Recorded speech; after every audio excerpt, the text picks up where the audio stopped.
It's time for the Rick Smith Show. Now, here is the voice of the working class, Rick Smith.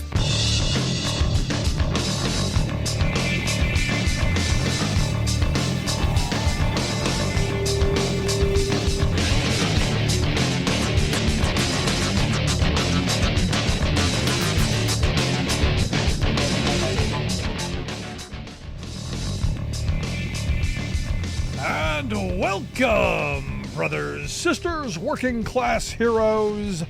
This is the Rick Smith Show. Thanks so much for being here today on the big program. Lots to get to, lots to talk about.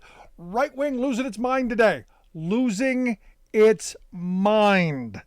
Why? U.S. District Judge Tanya Chutkan issued a protective order.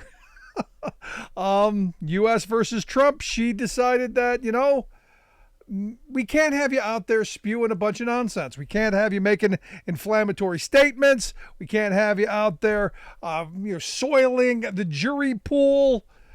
She said, in quote, the more a party makes inflammatory statements, the greater the urgency will be to proceed to trial quickly. I will take whatever means necessary to safeguard the integrity of these proceedings. Which means all of the stuff that the prosecution is going to hand over in disclosure, Trump's not going to be able to go on the Truth Social and attack. Not going to try this in the court of public opinion. Going to try this in the court of law. Is basically what she's saying. Look. You want to end this quickly? Let's get to trial. Not going to happen. You're not going to try it on the internet. In fact, she said that the Trump defense is conflating what your client needs to what needs to defend himself to what your client wants to do politically. Your client's defense is supposed to happen in the courtroom, not on the internet. And I agree. She added, he is a criminal defendant. Now you remember. Day one,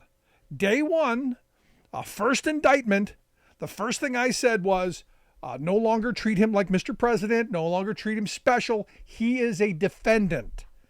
That's what she's doing. He is a criminal defendant. He is going to have restrictions like every single other defendant. Now that has got to be eating in the brain of Trump because he thinks he's special. And this is telling him, no, not quite. Now, what I find interesting, and before I get into all of the right-wing blather I consume today, I find it interesting that some conservative groups are, some that have been friendly. A couple of prominent conservative law professors tied to the Federalist Society, they are making the argument that Trump should be disqualified from running. Now, remember, we had the folks on from Crew a couple of weeks ago talking about the Citizens for Responsibility and Ethics in Washington. And they were saying, look, the Constitution bars him from running. We should be pursuing this, and made a very cogent, very strong argument for why he should be excluded from running. I am not one of those people. I think he should run.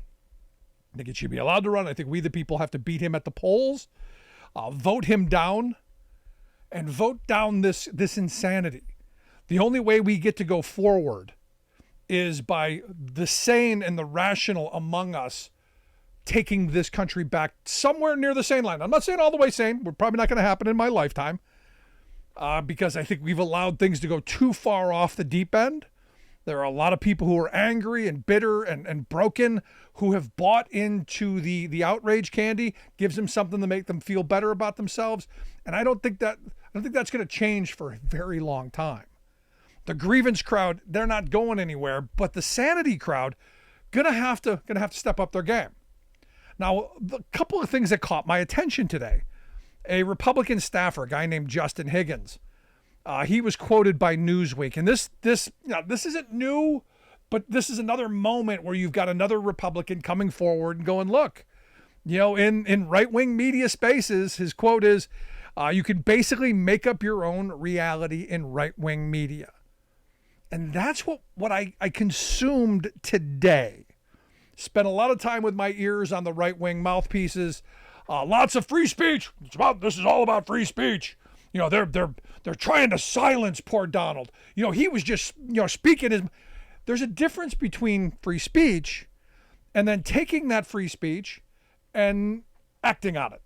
And again, there was lots of talk about Hillary, lots of Benghazi, you name the conspiracy theory of the past. Dug up a whole bunch of Bill stuff. Oh, it was like going down memory lane. It was going down crazy memory lane. And they were just the grievance after anger. And that the audience is they're just consuming this hatred and this anger. And because all I saw today, lots of veiled and unveiled threats. And in fact, our quote of the day comes from Michigan State Representative Matt Maddock, who kind of summed it up. I guess he was at a private event. Someone recorded it, because nothing's ever really private anymore. He said, if the government continues to weaponize these departments against conservatives, nobody plays the victim like a conservative, and the citizens that are then the taxpayers, what's going to happen to this country. Mighty nice house you got there. Shame to see something happen to it. He goes on to say someone's going to get ticked off. He used a different word. And they're going to shoot someone. That's what's going to happen, he said. Or we're going to have a civil war or some sort of revolution. That's where this is going. And look, the reality is there's a lot of voices out there, a lot of insaniacs who are preying on the downtrodden, the struggling, the broken, people who have lots of time to consume lots of crazy and blame others for the fact that their life isn't going quite the way that they dreamt or were told as was their birthright. And as I'm going through this, my mind is thinking of all the people I've known throughout the years who have basically not just fallen into this right-wing cesspool rabbit hole, but have dove headfirst into it. And how I know this is playing with that crowd. The victim crowd, man, today was their day. They're silencing, Donald Trump. This is America. You have the right to free speech. No, not entirely. Sorry. You don't. And it's this fantasy. And I watched a clip of Kevin McCarthy, he's allowed to say stuff. Hillary said stuff. There's a difference between thinking things and talking it out and talking to lawyers and just spitballing and then, basically causing an insurrection. There's a huge difference. There's the words, not going to get you into trouble. Then there's the deeds. And again, we're in this moment where it's the deeds that they are pursuing. It's the language that was pushed to others to get them to act. And I would go back to this state representative who seems to be talking the dog whistle. You keep this up, you keep doing what we don't like, and someone's going to get hurt. And this is the thing that the right understands really well, because they've made their fortunes off of people who are really angry and broken and struggling, and feel the grievance crowd, the people who feel life didn't turn out exactly like they were sold, because they believed they were all going to get the corner office, they were all going to have six-figure salaries, they were going to all be Jeff Bezos's, life was going to be amazing. And what's happened is a lot of these people are getting old, they're breaking down, and life ain't fair. Life's a struggle. And then you throw into this a machine, an incredibly powerful echo chamber machine, bent on taking that anger and that frustration and that struggle and turning it into pure outrage, and then pointing them in a direction, the others. It's that person over there that took your cookie, not the boss who stole all of them. It's that guy over there. It's your neighbor. And the right understands when they do the dog whistle, the people hear. Their people hear. And the other day I talked about the crazy guy who threatened not just President Biden, but Alvin Bragg and a whole slew of people. And the FBI went to go pick him up, as the FBI will tend to do when you make a death threat against a public official. And, he barricaded himself in the house. There was a shootout, and he's now dead. I find it interesting because here's the thing, and this is where I've had conversations with Republican operatives who are really fearful of what they've unleashed. The whole reason that you have all these never Trumpers and all of these people who have left the Republican Party is they figured they caught on to it's out of the bag. The genie's out of the bottle. The crazy is out of the bottle. And they don't know how to get it back, and they're scared. That's the reason. That's the reason that they've had this great epiphany. I would argue not because they're decent, good people and care about you or me. They care about themselves. They care about how crazy this is going to get. So when you had this situation of this guy in Utah, because understand, the right-wing machine, it doesn't matter who you are. You look at what happened with that Peter Hotez. Because he won't debate a crazy guy over vaccines. They were showing up at his house. But this guy in Utah, I gotta wonder when the right wing is going to, turn on Trump. Because Trump is about Trump. He's always been about Trump. He's never been care about you or me. He doesn't care about he could care less about people. Cares about himself, cares about his legacy, cares about people loving him and propping him up. That's what he cares about. I find it interesting that the guy in Utah, the FBI was tipped off by Truth Social. Should I say that again? So the people in the back can hear that? The guy in Utah, because remember, the Twitters and the Facebooks, they're all spying on us. We need our own crazy media. And thus, Truth Social. Truth Social ratted the guy out.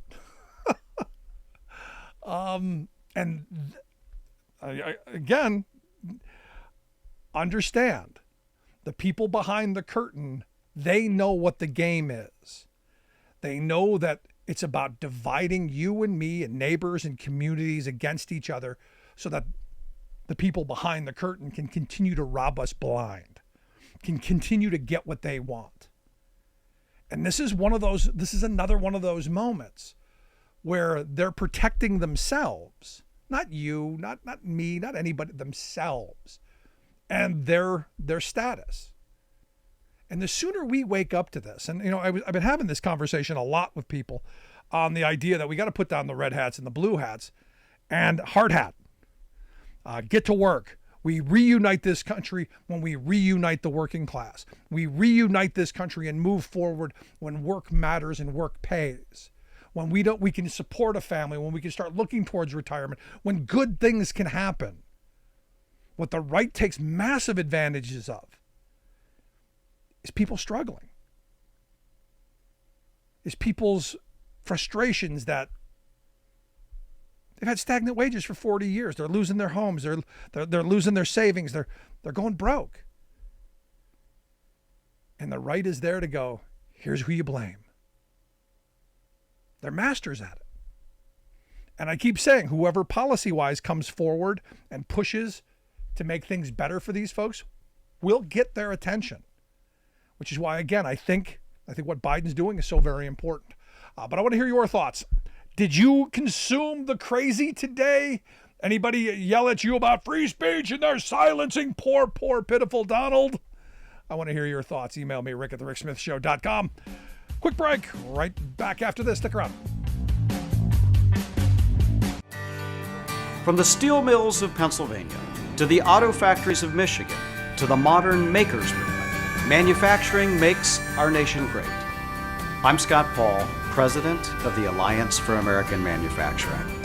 We bring business and labor together to advocate for policies that everyone can agree on. Together, we can strengthen manufacturing and create good-paying American jobs. Help us keep it made in America. We are AFGE, the American Federation of Government Employees. We represent 700,000 federal and D.C. government workers who are the vital threads of the fabric of American life. We support our nation's military. We take care of our nation's veterans. We protect our nation's borders. We respond to our nation's crises and natural disasters. We provide services to our nation's seniors. The American Federation of Government Employees. We work for America. The old factory towns in America's heartland have been taking a beating. Thing is, though, there's a light at the end of the tunnel. The Inflation Reduction Act will lower energy prices and create millions of new jobs by dramatically increasing the manufacturing of solar panels, wind turbines, electric cars, and energy-efficient home appliances. We're finally turning things around after 40 years of screwing over working people. But will we keep moving in the right direction? That's our choice as Americans. It takes a lot to raise a family. A good job, a good salary, and some patience. A lot of people my age are drowning in college debt. But I chose a different path. I'm a member of the IBEW, the International Brotherhood of Electrical Workers. I work hard for my job, and I love what I do. I had a lot of choices for my future, but I made the best choice for my family. IBEW, the right choice. The reality is we got real problems, and the right understands that. Don't want us to address that, but they most certainly understand that there are problems. And I look at a lot of it are, come back to jobs, come back to employment, come back to our ability to have a future for the working class. To me, that's where we need to be focusing our attention. That's where we need to be drawing people together. This is the winning argument. Delving deeper into the outrage candy and trying to outrage the outrage masters isn't going to help. This is where hope and opportunity, this is where turning the corner and building an economy that works for people, this is how you bring people back to reality. At least that's my thought. Want to hear yours? Email me, rick@thericksmithshow.com. Let's go to the phones. Got Alice on one. Alice, how are you? Insane. How about you? I'm good. What's on your mind? What I wanted to say was this. Did you ever notice how a couple of things? The right wing, they can't say this or that, and obviously, it makes sense why they're not supposed to, meaning Trump and whatnot. And they start screaming it's against the rights and everything else. Yet, on the other hand, they like to take away the same thing from if it's a Democrat or a woman or a minority. And I love how they're screaming now and going, yeah, so we got a special counsel looking into Hunter Biden. They're going to catch Joe Biden, and it's just like, what part of Hunter Biden is a private citizen and did you not get? It's constant deflection and projection. Yep. But understand, I'm just sick of it. But understand, the whole Hunter Biden thing is simply to keep that story at the front of the Insaniac's mind. That doesn't matter if there's no proof there. They've brought nothing forward. Comer's had flop after flop after flop, but it's about keeping it out there and keeping the conspiracy going. Fact be damned, as the guy said, that I quoted earlier, on the right, you don't need any facts or reality. You can make up anything you want. That's about the truth of it, too. And, yeah, you're correct, on why they're doing it. But I noticed that I forget who it was now because I've read so much the last couple of days. Anyways, some sort of politician or something, somebody said they needed to look into Ivanka and her, her deals with China and all that while she was working in the White House, and Jared with the Saudis. And the right-wingers are losing their mind. And I'm thinking, isn't this the same thing that you're claiming Hunter did?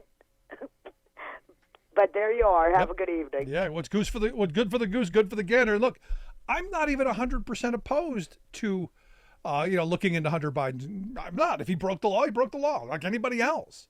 And if Joe did, if they can actually prove the allegations that they've made, which they haven't thus far, then there's a recourse for that. Understand, they want to impeach Joe Biden for anything they can make up. They came into office saying we're going to impeach him. There will be retribution. That's the reality. They know what they're doing, and it's all about just keeping the base inflamed, and then us talking about that. So that eats up all of our energy, so that we can't talk about what's coming. We can't talk about how do we plan for the future. How do we plan? I keep coming back to the economy, the jobs. Here's a little tidbit caught my attention. Don't know how much play it got anywhere else outside of the, Trump's going to be silenced and the right's losing their mind. California just approved self-driving taxis. California regulators, let me say this again, just allowed the, what are the companies? Was it Waymo and Cruise to have 24/7 paid taxi service in San Francisco. This is the beginning. So you're going to have these automated cars, driving around, collecting money for Waymo and Cruise. This will expand. So, all of the fighting and arguing and the stuff that we did over Lyft and Uber, and all those people who invested so much money of their own money, took on massive investments to get a job, they're going to be out. They're going to be out the door. And this is what we're not allowed to talk about. We're not allowed to talk about the economy.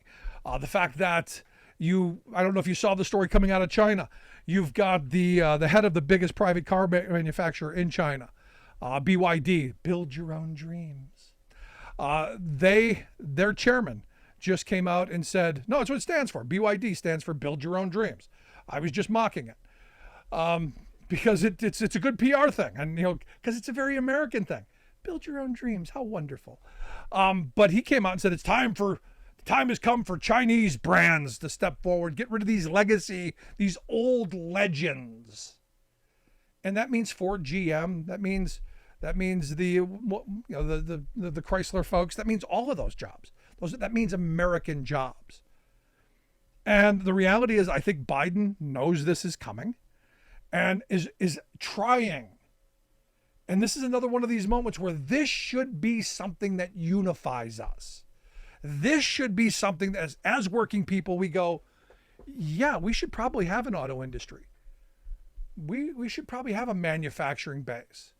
If nothing, the lessons from World War II, that we were able to very quickly turn those factories into war production. If nothing else, because we have to do everything we do in this country is a military mindset. School lunch programs, milk programs, all that stuff had our highway system was all about the military. So, this is one of those things where you go, maybe you should save your auto industry, but no, not our right-wing friends. No, they're in unions. That's bad. Can't have that. So the president on Wednesday issued an executive order targeting very narrowly critical cutting-edge technology firms that have ties to military, to surveillance, to anything cyber, chip stuff, tech stuff that can be used against us. It's insane, and it's always been crazy to me that we allow the Chinese to have anything to do with our military. Huawei was a perfect example. Why we allowed that to... I know Donald tried. But we're in a moment. And just based on red hat, blue hat, you've got the red hats going, well, the blue hats want to save the auto industry. The blue hats want to take on China. We're against it. And it's so knee-jerk and insane. I remember a day. I do. I'm old enough to remember when divisions stopped at the water's edge. When we agreed on foreign policy, we didn't undermine the leadership outwardly, in public, openly, globally. We didn't do that. But, our guy didn't win, so we're going to tear everything down. Now, the president says, look, China is a ticking bomb. He said they've got some problems. That's not good, because when bad folks have problems, they do bad things. And I don't disagree. I got to tell you, those are strong, tough words. But I know he's Sleepy Joe and he's weak, and He's feeble and all of that stuff. I'll take him over what the alternatives are any day. Want to hear your thoughts? Email me, rick@thericksmithshow.com.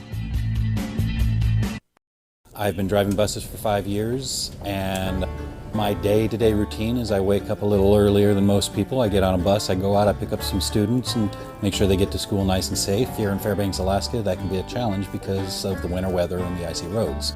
But I love the job. So the Teamsters are great. They provide us a lot of protections. They've always taken care of their people, made sure that our jobs were secure. We didn't have to worry about whether or not we'd have a job from day to day. And that's amazing because before we'd be working 4, 6, 8 hours a day and only earning minimum wage was real difficult to make a living. Then the Teamsters pushed a law so we make something we can live off of and not have to have a second job. What absolutely gives me peace of mind. The union membership allows me to focus on this job without having to worry about whether or not my family is going to be taken care of. I'm Andrew Case, and I'm proud to be Teamsters Local 959.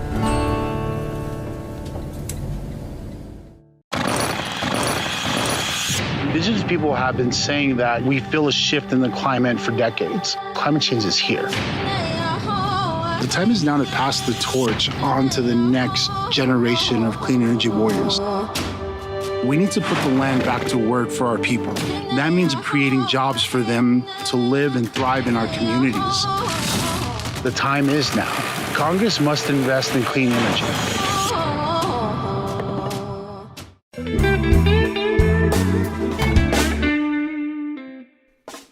Before we close the program, we want to take a moment to thank our viewers and to share a little bit about why we do what we do. At The Rick Smith Show, we believe that media today is almost entirely controlled by corporate greed. So we have now 24-hour news channels. But instead of 24 hours of news, what we get is 1 hour repeated 24 times, and with tons of commercials creating obscene amounts of profits. Information once presented as a public service has now become a private commodity. So when lies make money, lies are what we get. We get a corporate-controlled rage machine feeding us anger and hate, trying to convince us that our problems are right, left, or red, blue, when they are and always have been up, down, the wealthiest 1% versus the rest of us. Our goal is to be an alternative to that machine, not as a news show with a fancy journalist out front, but as a talk show run by a union truck driver and a team of working-class heroes just like you. Everything we do, both what we get right and what we get wrong, is dedicated to advancing the interests of America's working families. No corporate ad buys, no think tanks, no focus groups, no talking points. We are media by working people, for working people. Thanks for tuning in. We'll see you back here next time.